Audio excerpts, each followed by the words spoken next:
acerca de la anatomía del cuello. El cuello es una estructura que está comprendida entre el tórax y la cabeza. Por esta van a pasar tanto estructuras óseas, vasculares, nerviosas y musculares. Entre las estructuras óseas tenemos a las vértebras del cuello, que son de C1 a C7, y también al hueso hioides. Este hueso es de suma importancia, ya que en este se van a insertar la mayoría de los músculos del cuello. Si están por debajo del hueso hioides, van a denominarse músculos infrahioides, y si están por encima del hueso hioides, van a denominarse músculos suprahioides. Entre los músculos más importantes destacan el platisma. El platisma es un músculo que va a actuar como techo del cuello y va a estar cubriéndolo, pero en esta ocasión ya ha sido diseccionado. Otro músculo importante es el músculo trapecio. Este va a ayudar a delimitar el cuello. Y por último, el músculo esternocleidomastoideo, que tiene una cabeza clavicular que se va a insertar en la clavícula y una cabeza esternal que se va a insertar en el manubrio del esternón. Su trayectoria va a ser oblicua para insertarse en dos lugares: en la cara lateral del hueso temporal, para ser más específica, en la apófisis mastoidea, y también se va a insertar en la mitad lateral de la línea nucal del hueso occipital. Hablaremos acerca de los límites del cuello. Tenemos un límite anterior, que es la línea media del cuello, o también conocida como la línea media del cuerpo. Un límite superior, que es el borde inferior de la mandíbula. Un límite posterior, que es el borde anterior del músculo trapecio, y un límite inferior, que es el borde superior de la clavícula. Entonces, como ya mencioné antes, el esternocleidomastoideo es un músculo de suma importancia, porque este va a dividir al cuello en dos grandes triángulos. Este va a ser el que esté por encima va a ser el triángulo anterior, y el que esté por debajo va a ser el triángulo posterior. Triángulo anterior. Este tiene como límites un límite superior, que es el borde inferior de la mandíbula; límite anterior, que es la línea media del cuerpo; y límite posterior, que es el borde superior del esternocleidomastoideo. Este a su vez va a estar subdividido en varios triángulos por el músculo digástrico en sus dos vientres y el músculo homohioideo en su vientre superior. Estos son el triángulo submentoniano, el triángulo maxilar, o también denominado digástrico, ya que se encuentra entre los dos vientres del digástrico, el triángulo muscular y el triángulo carotídeo. Triángulo posterior. Sus límites son el límite anterior, que es el borde inferior del esternocleidomastoideo; límite inferior, que es el borde superior de la clavícula; y el límite posterior, que es el borde anterior del músculo trapecio. Este también va a estar dividido en dos triángulos por el vientre inferior del músculo homohioideo. Estos triángulos van a ser el triángulo supraclavicular y el triángulo occipital.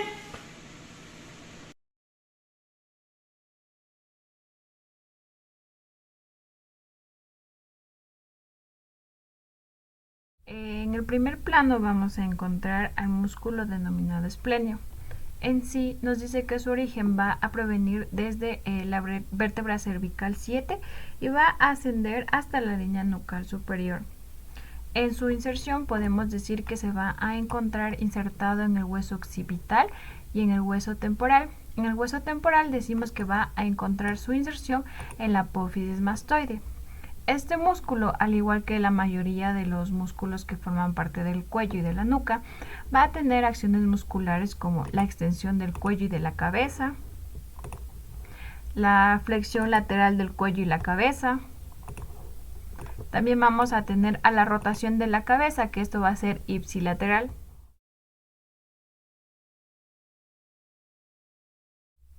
Continuando con el estudio de los músculos que forman parte de la nuca, vamos a tener en el segundo plano a dos importantes músculos. Entre ellos tenemos al complexo mayor, o también denominado músculo semiespinoso, y tenemos al complexo menor, que también lo vamos a denominar longuísimo de la cabeza. En cuanto al músculo semiespinoso, vamos a tener que su origen va a encontrarse desde la vértebra dorsal o torácica número 5 hasta la vértebra cervical número 4. En sí, los orígenes van a ser en las apófisis transversas. Y por último vamos a tener a su inserción, que lo vamos a encontrar entre la línea nucal superior y la línea nucal inferior, que van a formar parte del hueso occipital. En cuanto al músculo longuísimo de la cabeza, este músculo podemos decir que vamos a presentar su inserción va a encontrarse en los tubérculos posteriores de las apófisis transversas de la dorsal número 1 y de la dorsal número 2. En cuanto a su inserción, se va a encontrar en el hueso temporal, específicamente en la apófisis o en el borde mastoideo. Y por último, a los músculos de la nuca vamos a tener a los que se van a encontrar en el tercer plano. Entre estos va a ser el músculo recto menor de la cabeza, vamos a tener al recto mayor de la cabeza, vamos a tener al oblicuo menor de la cabeza y por último al oblicuo mayor de la cabeza. Todos estos músculos, como ya mencioné anteriormente, van a poseer mecanismos o van a realizar movimientos como lo van a hacer. Entre ellos, en el oblicuo mayor vamos a tener a la rotación de la cabeza.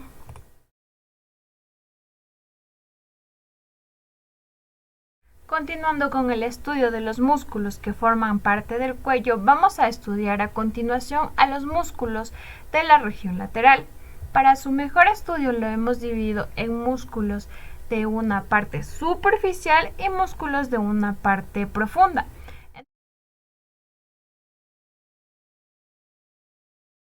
Entre los músculos de la capa superficial vamos a tener al músculo denominado platisma, que este se va a encontrar en la parte superficial. En sí, este músculo no va a tener origen ni inserciones, sino que solamente se va a encontrar adherido y va a ser desde el tejido subcutáneo de la región infraclavicular y acromial y deltoidea hasta la parte de la mandíbula.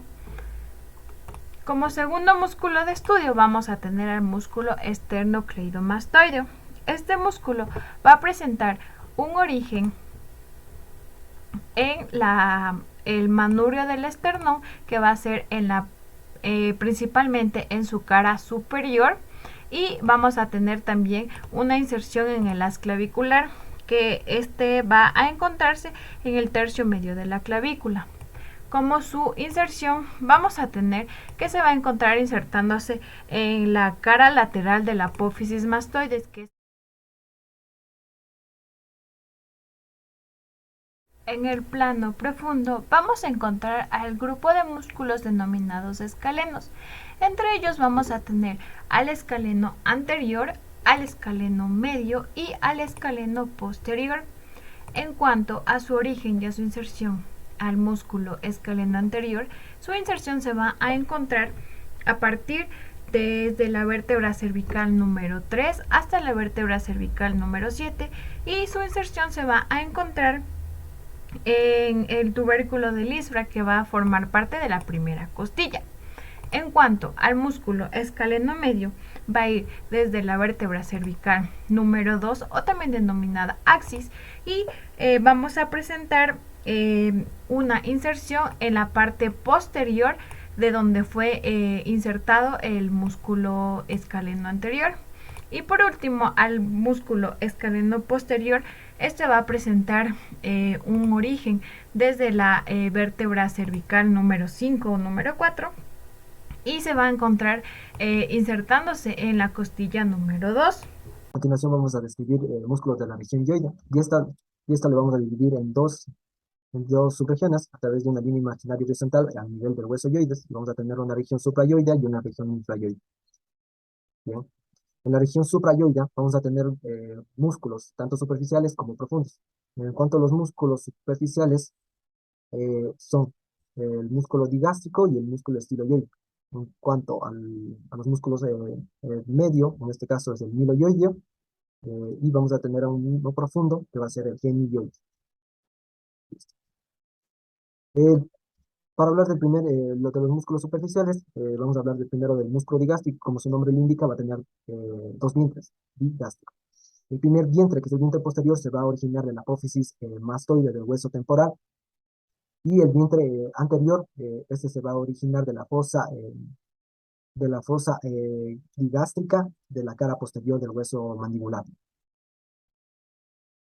Además, hay que mencionar en este que van a tener eh, este va a tener una lámina interdigástrica, que van a ser fibras que van a sujetar el tendón intermedio del músculo digástrico hacia el hueso yoides. ¿Ya? ¿Cuál es la función de este? Va a ser la depresión de la mandíbula, la elevación del hueso yoides, incluso puede contribuir a la masticación y a la fonación. Bueno, vamos a tener también al músculo estiloide, como su nombre lo indica. Este se va a originar de la apófisis estiloide del hueso temporal y se va a insertar en el hueso yoides. ¿Cuál es la función de este? Igual, la depresión de la mandíbula, la elevación del hueso yoides, que pueden contribuir a la masticación. También vamos a tener aquí, vamos a hablar ahora del músculo miloioideo, eh, que como bien se observa, va a formar parte de la base de la cavidad bucal. Entonces, ¿cuál es el origen de este? Va a ser la línea oblicuo interna del, del hueso mandibular, y este se va a insertar en la cara anterior del hueso yoides. ¿Cuál va a ser la función de este? Va a ser la depresión de la mandíbula y la elevación del hueso yoides. También va a facilitar la masticación y la deglución. Mm. Profundo a este vamos a tener a otro músculo que se va a llamar genioideo, y como su nombre lo indica, este se va a originar en cambio en la fosa inferior de la mandíbula de su cara posterior, y este se va a insertar en el hueso, en la cara anterior, borde superior del hueso yoides. Y de igual manera, las funciones de este va a ser la depresión de la mandíbula y elevación del hueso yoides. Ahora bien, vamos a hablar de los músculos infrayoides. Y de igual manera vamos a tener dos capas, tanto músculos superficiales como músculos profundos. En los músculos superficiales vamos a tener al homoyoideo y al esternoyoideo. Y en cambio a los profundos vamos a tener al tiroyoideo y al esternotiroyoideo. Por lo general sus nombres se derivan de las estructuras del cual se originan y se insertan. El homoyoideo, este va a tener dos vientres igual, y su vientre anterior anterior se va a insertar en la cara inferior, borde inferior del hueso yoides, y su vientre posterior se va a insertar en la escápula, en su borde superior. De igual manera, como el digástrico, va a tener un tendón intermedio que va a sujetar ambos vientres. Eh, ya. Ahora vamos a hablar del músculo esternoyoideo, y como su nombre lo indica, este se va a originar del esternón, del manubrio del esternón en su cara posterior, y también algunas fibras van a partir del, ex- del del extremo external de la clavícula. Y este se va a insertar en la cara inferior, en el borde inferior del hueso yoides. Ahora bien, vamos a hablar de los músculos profundos, y en este vamos a tener al tiroyoideo, y que se va a originar del borde inferior del hueso yoides, y que se va a originar aquí en el cartílago tiroides, y se va a insertar en el borde inferior del hueso yoides. Por su parte, vamos a tener también al esternotiroyoideo, que este se va a originar de la cara posterior del manubrio y se va a insertar en el cartílago tiroides. ¿Cuáles van a ser las principales funciones de estos grupos de músculos de la región infrayoidea? Va a ser la deglución, la fonación, y también va a permitir el movimiento del cuello. Entonces, en menor grado va a permitir la flexión y la extensión del músculo.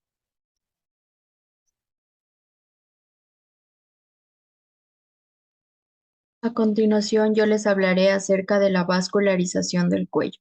Esta inicia con la arteria aorta que se origina del ventrículo izquierdo y tras un corto trayecto ascendente describe un arco de derecha a izquierda denominado el arco aórtico, que da salida a tres troncos arteriales. El primero, el tronco brachiocefálico, que a su vez da origen a la arteria carótida común derecha y a la arteria subclavia derecha. Y del lado izquierdo, directamente del arco aórtico, tenemos a la arteria carótida común izquierda y a la arteria subclavia izquierda. Comenzaremos hablando de la arteria subclavia. Esta tiene un origen asimétrico. La arteria subclavia derecha procede del tronco brachiocefálico, mientras que la arteria subclavia del lado izquierdo directamente del arco aórtico. De la arteria subclavia se va a originar la arteria axilar. Esta arteria es la principal fuente de sangre arterial para la extremidad superior. Su trayecto tiene lugar apoyada en la primera costilla, por detrás de la clavícula y detrás del músculo escaleno anterior. Entre sus ramas tenemos a la arteria vertebral, a la arteria mamaria o torácica interna, al tronco tirocervical y al tronco costocervical. Después tenemos a la arteria carótida común. La arteria carótida común también tiene un origen asimétrico. En el lado derecho procede del tronco brachiocefálico, mientras que del lado izquierdo directamente del arco aórtico. Asciende por las partes laterales del cuello en paralelo a las estructuras viscerales del mismo, como son el esófago, la tráquea y la glándula tiroides. Forma parte del paquete vasculonervioso del cuello junto con la vena yugular interna y el nervio vago. Este finaliza a la altura del hueso yoides, donde se bifurca en dos.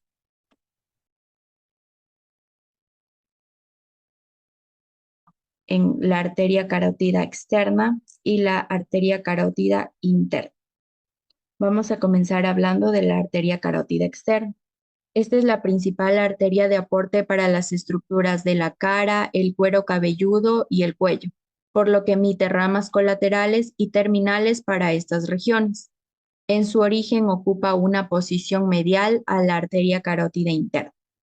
La arteria carótida externa también posee ramas terminales, como son la arteria facial. Por debajo vamos a tener a la arteria lingual, que es esta de aquí. Por detrás a la arteria occipital, la arteria temporossuperficial y finalmente a la arteria maxilar, que la encontramos aquí.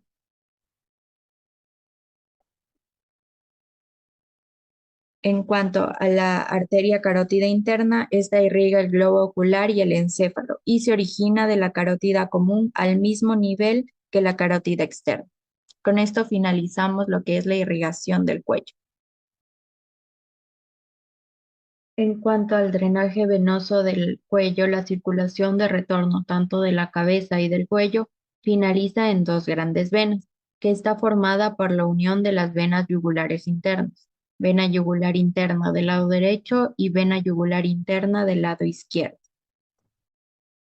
con la unión de las venas subclavias, que vena subclavia del lado derecho y vena subclavia del lado izquierdo.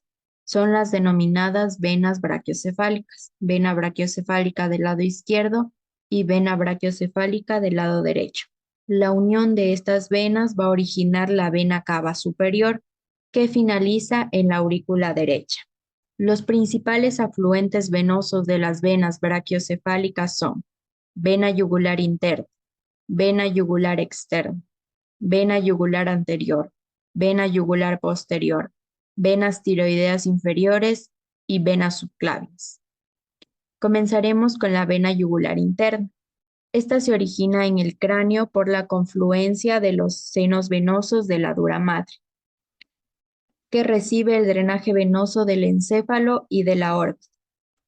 Sale del cráneo a través del agujero yugular de la base del cráneo. La vena yugular externa, por otro lado, es una vena superficial originada en la región parotidia, que finaliza en la vena subclavia. Esta drena sangre de las regiones temporal, superficial y maxilar. Y finalmente, la vena subclavia, que es la vena más voluminosa, se sitúa por delante de la arteria subclavia, que es esta de aquí, de la cual se halla separada por un tendón del músculo escaleno anterior. Está apoyada en la primera costilla y por debajo de la clavícula.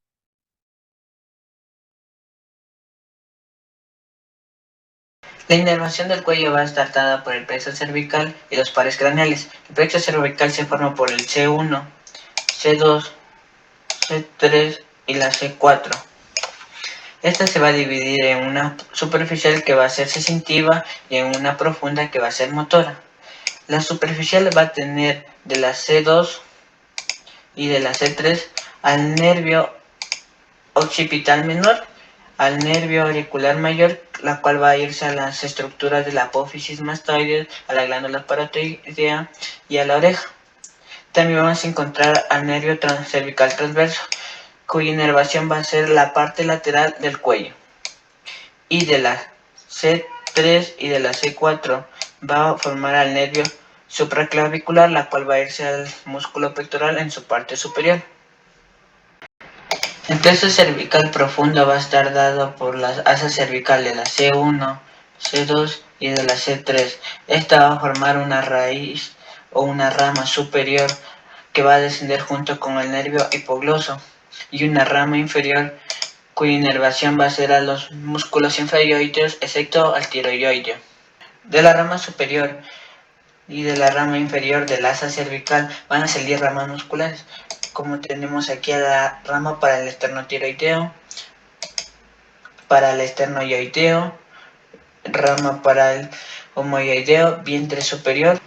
De la C3, C4 y C5 va a dar al nervio frénico, que va a irse hacia la parte serosa del tórax y del abdomen.